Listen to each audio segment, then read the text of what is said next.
नमस्ते दोस्तों, आज हम इस वीडियो में जानेंगे कि हम PMMVY में रजिस्ट्रेशन के बाद डाटा एंट्री कैसे करेंगे, लाभार्थी का और पहला किस्त कैसे भरेंगे, सेकंड किस्त कहां से भरेंगे। ये सारी जानकारी हम इस वीडियो से सीखेंगे।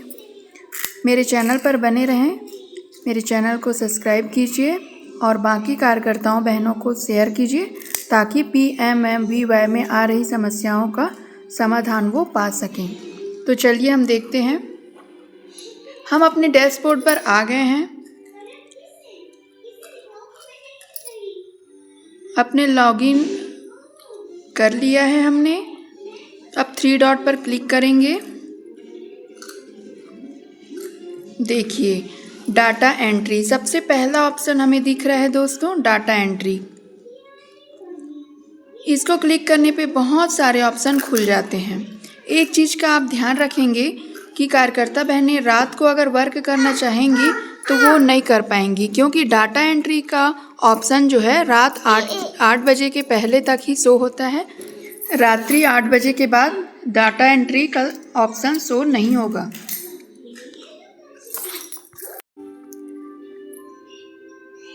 सारे ऑप्शन शो होते हैं, केवल डाटा एंट्री का ऑप्शन शो नहीं होगा। Search beneficiary, search pre registration beneficiary, ये सारे ऑप्शन दिखेंगे, बस डाटा एंट्री का ऑप्शन हटा दिया जाता है रात 8 बजे के बाद। तो आप 8 बजे से पहले ही अपना फॉर्म फिलअप करें लाभार्थी का। चलिए हम डाटा एंट्री में समझते हैं। पहला ऑप्शन है बेनिफिशरी रजिस्ट्रेशन, हम इस पर क्लिक करेंगे। PMMVY की ये सबसे महत्वपूर्ण ऑप्शन है बेनिफिशरी रजिस्ट्रेशन, क्योंकि लाभार्थियों का रजिस्ट्रेशन पंजीकरण हम इसी ऑप्शन से करते हैं। हम इस पर क्लिक करेंगे, हमारे सामने ये फॉर्म ओपन हो जाएगा। हम ऊपर लैंग्वेज से भाषा चेंज कर लेंगे दोस्तों। हम हिंदी कर सकते हैं ताकि हमसे कोई फॉर्म भरने के टाइम त्रुटि ना हो। हमने हिंदी कर लिया। अब फिर से हम 3 डॉट पर क्लिक करके डाटा एंट्री पर क्लिक करके बेनिफिशरी रजिस्ट्रेशन का चयन करेंगे, क्लिक करेंगे। फिर से हमारे सामने फॉर्म ओपन हो जाएगा। ये देखिए आवेदन के लिए यहाँ ऑप्शन शो करता है दोस्तों, पहला बच्चा या दूसरी बालिका। तो हम पहले बच्चा का फॉर्म भर रहे हैं, इसलिए उस पर क्लिक करेंगे। यहाँ लिखा है नाम, यहाँ आधार के अनुसार नाम भरेंगे दोस्तों। 12 अक्षर का आधार कार्ड का देखकर सही आधार नंबर डालेंगे। यहाँ PMMVY में अभी नया अपडेट आया है, फिजिकल रिकॉग्निशन थ्रू पोषण ट्रैकर। ये है कि लाभार्थियों का अब हमें फेस कैप्चर करना होगा। अगर हमने पोषण ट्रैकर पर फेस कैप्चर कर लिया है तो इसे क्लिक करने पर मैसेज शो होगा कि आपने लाभार्थी का FRS कंप्लीट कर लिया है। यहाँ जन्म तिथि डालेंगे,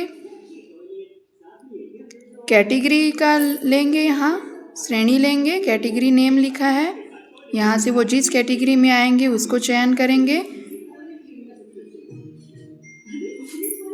और आगे बढ़ेंगे।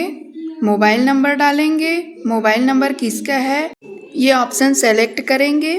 पात्रता अनुसार उसका सारा डॉक्यूमेंट हम अपलोड करेंगे दोस्तों। ANSC का डेट डालेंगे। सारे दस्तावेज अपलोड करने के बाद नीचे एड्रेस डालेंगे और एड्रेस डालकर सबमिट करेंगे।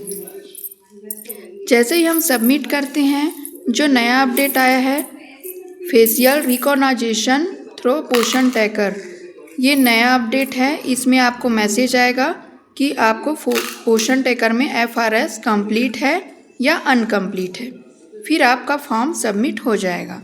इस तरह पहले बच्चे का फॉर्म आपने भर लिया, हमने पहले किस्त का फॉर्म कंप्लीट कर लिया। अब हम उसका दूसरा किस्त कब भरेंगे?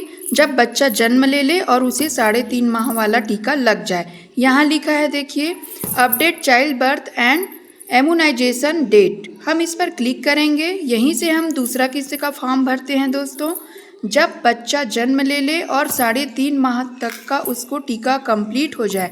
संपूर्ण टीकाकरण माना जाता है 3.5 माह के टीकाकरण को, इसलिए सरकार ने इसका लिमिटेशन तय किया है। हम इस पर क्लिक करके ही दूसरा किस्त का फॉर्म फिलअप कर सकते हैं। चलिए इस पर क्लिक करते हैं और देखते हैं।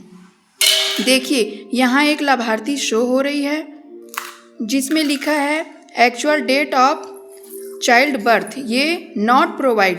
यहाँ हमने अभी नहीं डाला है, इसलिए हम एडिट करेंगे। एक्शन पर जाकर एडिट पर क्लिक करेंगे। जैसे हमने एडिट पर किया, हमारे सामने कुछ पेज ओपन होता है जिसमें देखिए ये फॉर्म है दोस्तों, दूसरे किस्त का फॉर्म है जिसमें हमें सारा कुछ भरना नहीं होता, बहुत कुछ इसमें पहले से अपडेट होता है। हमें कुछ ही ऑप्शन को यहाँ सेलेक्ट करना होता है। चलिए सबसे पहला ऑप्शन देखते हैं। यहाँ लिखा है कि क्या बच्चे ने जन्म ले लिया।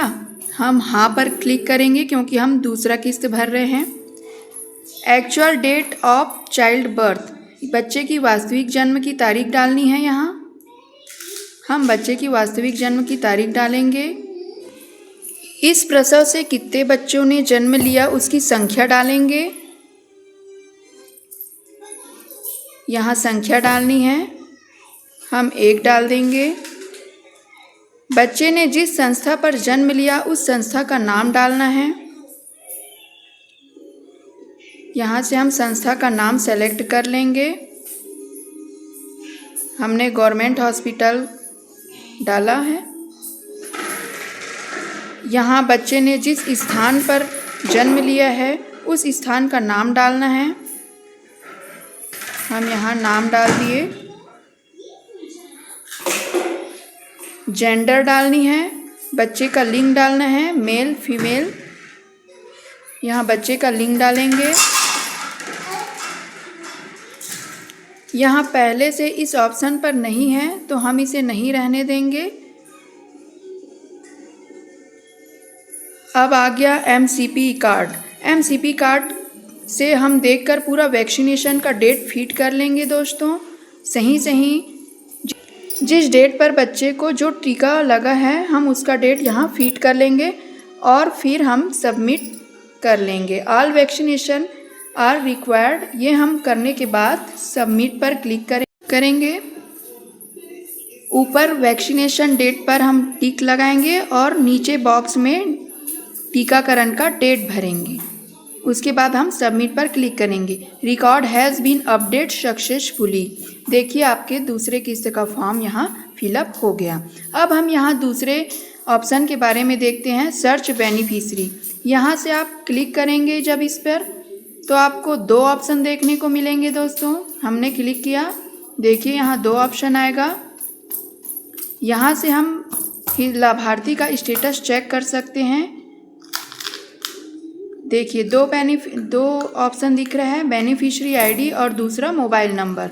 हम यहाँ मोबाइल नंबर पर क्लिक करेंगे और मोबाइल नंबर एंट्री करेंगे। फिर फैच डिटेल्स पर हम क्लिक करेंगे। देखिए उस मोबाइल नंबर से दिखा रहा है कि उस लाभार्थी का पहला किस्त ऊपर का है और दूसरा किस्त नीचे का है। पहले किस्त और दूसरे किस्त की जानकारी हमें यहाँ मिल रही है।